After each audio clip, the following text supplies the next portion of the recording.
السلام علیکم ورحمۃ اللہ وبرکاتہ۔ یہ اس وقت آپ دیکھ رہے ہیں موبائل کی اسکرین پر، یہ جو روڈ ہے اس کا نام ہے طریق قربان۔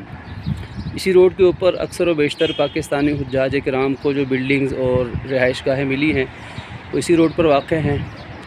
یہاں سے ہم کیمرہ دائیں طرف کرتے ہیں اور یہ شارع مصب ہے، منطقہ قباء اور حی الجمعہ، اور یہ آپ دیکھ سکتے ہیں یہاں پر کھجوروں کا باغ ہے۔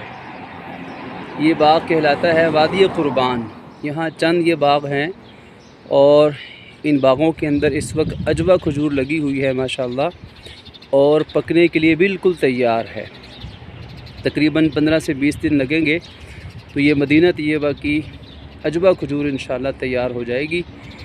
اور آپ دیکھیں سامنے ابھی کچھ پکی ہے جن کو انہوں نے بوریوں کے اندر بند کیا ہوا ہے بالکل، تاکہ یہ جلدی اور بہترین طریقے سے تیار ہو جائے۔ جو کم پکی ہوئی ہے اس کو انہوں نے باریک جالی دار کپڑے کے ساتھ لپیٹا ہوا ہے، اور جو بالکل ابھی کچی ہے اس کھجور کو انہوں نے کھلا چھوڑا ہوا ہے۔ یہ دیکھیے اس پر کچھ بھی نہیں لگا ہوا۔ تقریباً 15 سے 20 دنوں میں انشاءاللہ یہ عجوہ کھجور تیار ہو جائے گی۔ اللہ پاک ہم سب کو یہ حاضری یہاں کی مقبول بار بار نصیب فرمائے، اور مدینہ طیبہ کی برکات نصیب فرمائے، اور روز قیامت اپنے حبیب صلی اللہ علیہ وسلم کی شفاعت نصیب فرمائے۔ السلام ورحمۃ اللہ وبرکاتہ۔